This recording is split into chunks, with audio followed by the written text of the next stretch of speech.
സ്വയംവരം. ശാരദേച്ചി, നിങ്ങൾ അറിഞ്ഞോ? വാരത്തെ കുട്ടിയില്ലേ താത്രി, അത് വീണ്ടും ഞരമ്പ് മുറിച്ചെന്ന്.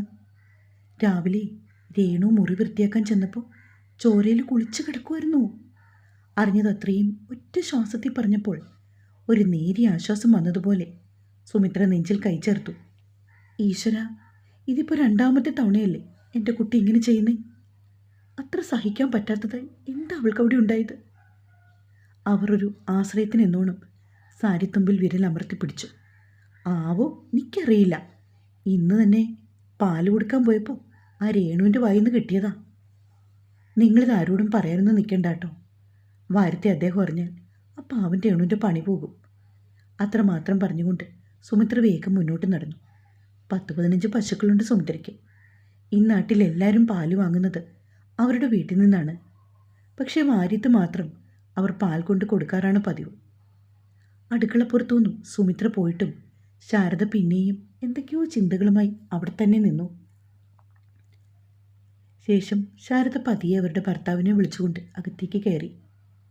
സെറ്റിയിലിരുന്ന് പത്രം വായിക്കുവാണ് അയാൾ. പ്രസാദേട്ടാ, താത്രി വീണ്ടും ഞരമ്പ്. അവരുടെ സ്വരം തളർന്നു പോയിരുന്നു. പറഞ്ഞതത്രയും പാതി വഴിയിൽ നിർത്തിയെങ്കിലും പ്രസാദിന് കാര്യം മനസ്സിലായിരുന്നു. അയാളുടെ ഉള്ളു പിടഞ്ഞു. ആ കുട്ടി എന്ത് അവിവേകമായി കാണിച്ചത്?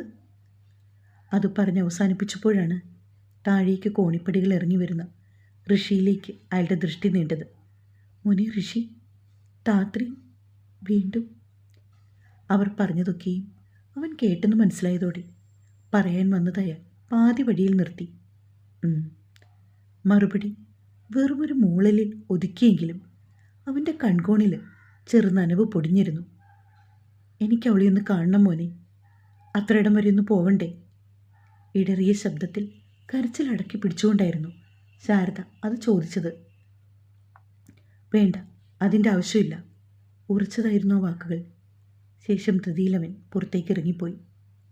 മനസ്സിൻ്റെ പല കോണിൽ നിന്നായി നുരഞ്ഞു പൊന്തി വന്ന ചിന്തകളെ മുഴുവൻ മനസ്സിൽ തന്നെ ഒതുക്കി കരഞ്ഞു പ്രാർത്ഥിച്ചുകൊണ്ടവർ അടുക്കളപ്പടിയിലേക്കിരുന്നു. അതേസമയം വാര്യത്തുള്ളവരാകട്ടെ കരഞ്ഞു തളർന്ന് ഐസിയുവിൻ്റെ മുൻപിലിരിക്കുകയാണ്. ജീവിതം അടുത്തു പോയിട്ടുണ്ടാവും എൻ്റെ കുട്ടിക്ക്. ഇല്ലെങ്കിൽ പിന്നെ ഇങ്ങനെയൊക്കെ ചെയ്യോ? അവളുടെ അപ്പച്ചി ശാരിക പദം പറഞ്ഞുകൊണ്ട് കരഞ്ഞു. അവൾക്കൊന്നും സംഭവിക്കില്ല ശാരി, നീ ഇങ്ങനെ കരയല്ലേ. ഭർത്താവ് രഞ്ജിത്ത് അവരെ ആകും വിധമെല്ലാം ആശ്വസിപ്പിക്കാൻ ശ്രമിക്കുന്നുണ്ട്. ആ നാട്ടിലെ അറിയപ്പെടുന്ന ഒരു വലിയ കുടുംബമായിരുന്നു വാര്യത്ത്. ആ കുടുംബത്തിൻ്റെ നെടുന്തൂണായിരുന്നു കൃഷ്ണൻ മേനോൻ. കുടുംബത്തിലെ കാരണവർ. നാട്ടിലുള്ളവരൊക്കെയും കൃഷ്ണൻ അദ്ദേഹമെന്നും വാര്യത്ത് അദ്ദേഹമെന്നും മാറി മാറി വിളിക്കുന്ന വ്യക്തി. ഭാര്യ വിലാസിനി. അവർ മരിച്ചിട്ടിപ്പോൾ 2 ആണ്ട് തികയുന്നു. അദ്ദേഹത്തിന് 3 മക്കളാണ്. 2 പെണ്ണും 1 ആണും. ഏറ്റവും മൂത്തത് ശാരിക. ഭർത്താവ് രഞ്ജിത്ത്. അവർക്കൊരാണും പെണ്ണുമാണുള്ളത്. മൂത്ത മകൻ രാഹുൽ അഡ്വക്കേറ്റാണ്. അവൻ്റെ ഭാര്യ ഫാമ ടീച്ചറും. 3 വർഷം മുൻപായിരുന്നു അവരുടെ വിവാഹം. രണ്ടാമത്തെ മകൾ ഋതിക, MBA അവസാന വർഷ വിദ്യാർത്ഥിനി. രണ്ടാമത്തെ മകൾ ശാരദ. ഭർത്താവ് പ്രസാദ് ഹയർ സെക്കൻഡറി സ്കൂൾ അധ്യാപകൻ. ഒരേ ഒരു മകൻ ഋഷി. അവൻ എഞ്ചിനീയറാണ്. കൃഷ്ണമേനോൻ്റെ ഏറ്റവും ഇളയ മകനാണ് ശരത്ത്. ഭാര്യ അനിത. അവർ 2 ആളും ദുബായിലാണ്.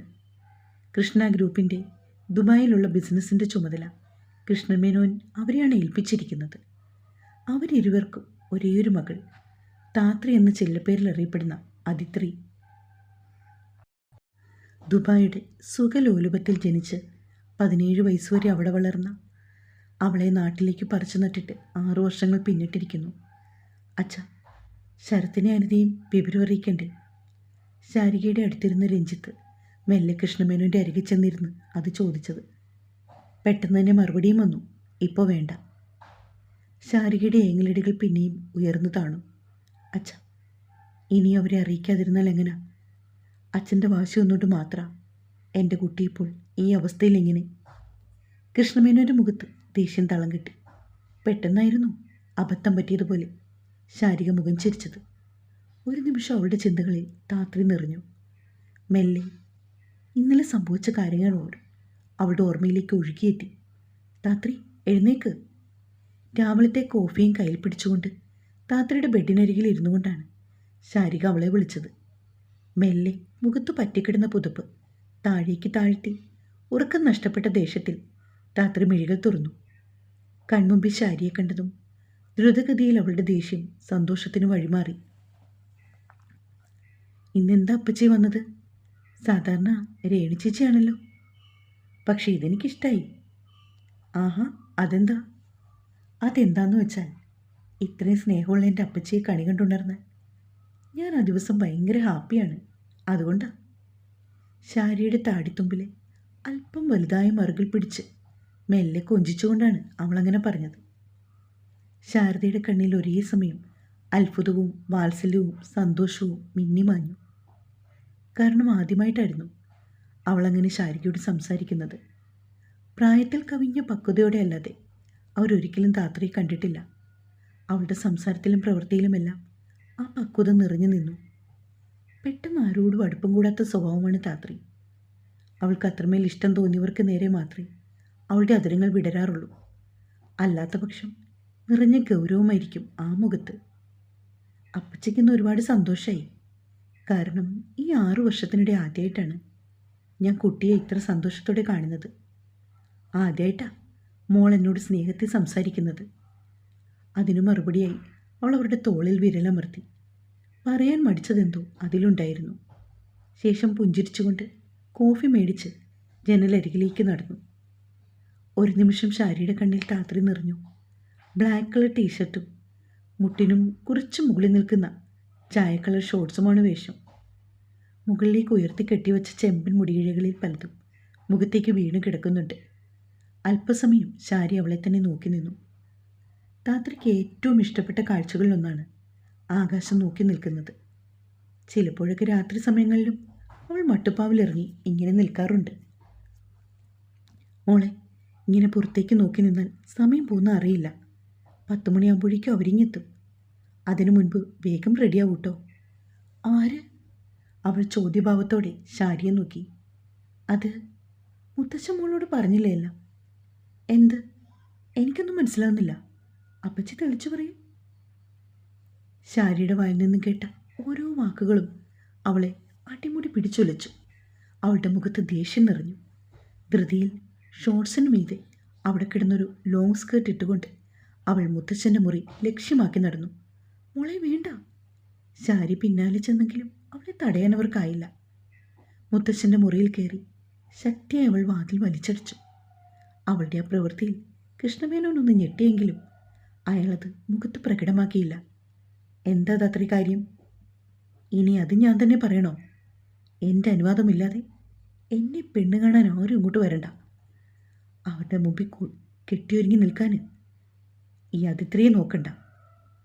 വരാനിരിക്കുന്നവരുടെ മുമ്പിൽ കൃഷ്ണമേനോട് സ്വയം അപമാനിതനാകണ്ടെങ്കിൽ ഇപ്പോൾ തന്നെ അവരോട് വിളിച്ച് ഇങ്ങോട്ടേക്കാരും പോരണ്ടെന്ന് പറയേ. ശാരദയല്ല അതിത്രി, എനിക്കൊരു വാക്കേ ഉള്ളൂ. അതും പറഞ്ഞ് പുറത്തേക്ക് ഇറങ്ങാൻ തുടങ്ങിയപ്പോഴാണ് അയാളുടെ പിടി അവളുടെ കൈമേ വീണത്. അല്പസമയത്തിനകം കണ്ണ് നിറച്ചുകൊണ്ട് ആ മുറി വിട്ടിറങ്ങി വരുന്ന താത്രിയെ നിസ്സഹായതയോടെ നോക്കി നിൽക്കാൻ മാത്രമേ ശാരികയ്ക്ക് കഴിഞ്ഞുള്ളൂ. ഡോക്ടർ വിഘ്നേഷിന് മുമ്പിൽ തകർന്നു പോയൊരു ഹൃദയവുമായി ചായക്കപ്പം പിടിച്ചു നിൽക്കുന്ന താത്രിയെയാണ് പിന്നീട് ശാരിക കാണുന്നത്. അവർക്ക് അവളോട് അനുകമ്പ തോന്നി. ബീട്രൂട്ട് കളർ സാരിയെടുത്ത് മിതമായ ഓർണമെൻറ്റ്സ് അണിഞ്ഞ് മുഖത്ത് കൃത്രിമമായി ഒരു ചിരി പതിപ്പിച്ച് നിൽക്കുന്ന താത്രിയെ കാണുക അവരുടെ സങ്കടം ഇരട്ടിച്ചു. അന്ന് രാത്രി വീണ്ടും താത്രിയുടെ ശബ്ദം ആ വീട്ടിലുയർന്നു. പക്ഷെ അതിന് മറുപടി പറഞ്ഞത് കൃഷ്ണമേനോൻ്റെ കൈകളാണ്. അന്ന് ആദ്യമായ ശാരിക സ്വന്തം അച്ഛന് മുമ്പിൽ ശബ്ദമുയർത്തി. എന്തിനാച്ച ആ കുട്ടിയോട് ഇങ്ങനെയൊക്കെ ചെയ്യുന്നത്? അയാളുടെ ഒരു നോട്ടത്തിൽ തന്നെ ഉയർന്നു പൊങ്ങിയ അവളുടെ നാവ് നിശ്ചലമായി. ശേഷം എല്ലാവരും അതിത്രിയെ കാണുന്നത് രക്തം വാർന്ന് ബോധം നഷ്ടപ്പെട്ട് കിടക്കുന്ന അവസ്ഥയിലായിരുന്നു. അതിത്രിയുടെ ആരാ ഉള്ളത്? ഐസിയുവിനുള്ളിൽ നിന്ന് ഒരു നേഴ്സ് പുറത്തേക്ക് ഇറങ്ങി വന്നതും ഞൊടിയിടയിൽ എല്ലാവരും അവിടേക്ക് അടുത്തു. എന്താ സിസ്റ്റർ ഞങ്ങളുടെ കുട്ടിക്ക് സംഭവിച്ചത്? ഇപ്പോൾ എന്താണ് അവളുടെ അവസ്ഥ? അതൊക്കെ ഡോക്ടർ പറയും. പിന്നാലെ തന്നെ വിഘ്നേഷ് പുറത്തേക്ക് ഇറങ്ങി വന്നു. മോനെ, താത്രിമോൾക്ക് എങ്ങനെയുണ്ട്? വിഘ്നേഷിൻ്റെ മുഖം ദേഷ്യത്താൽ വലിഞ്ഞു മുറുക്കി. ഒരു കുഞ്ഞു വെള്ള തുണികെട്ട് അവൻ ശാരികയുടെ കയ്യിലേക്ക് കൊടുത്തു. അതിത്രിയുടെ ഓർണമെൻറ്റ്സ് എല്ലാം ഉണ്ടോ എന്ന് ചെക്ക് ചെയ്യുക. ധൃതിയിൽ അത് നോക്കിയ ശാരികയുടെ മുഖത്ത് ഒരു ഞെട്ടലുളവായി. പിന്നാലെ അത് മറ്റുള്ളവരുടെ മുഖത്തേക്കും വ്യാപിച്ചു. അവളുടെ ഓർണമെൻറ്റ്സിനിടയിൽ സ്വർണ്ണ നൂലിൽ കോർത്തൊരു കുഞ്ഞി താലി. ഇത് താലി കയ്യിലുയർത്തി വിഘ്നേഷിൻ്റെ മുഖത്തേക്ക് ചോദ്യഭാവത്തെ നോക്കുകയാണ് കൃഷ്ണമേനോൻ. മറ്റെല്ലാവരും അയാളുടെ മറുപടിക്കായി കാതോർത്തു. തുടരും. പുതിയ കഥയാണ്. 10 പാർട്ടിൽ തീരും കേട്ടോ. നിങ്ങളുടെയൊക്കെ സപ്പോർട്ട് വേണേ.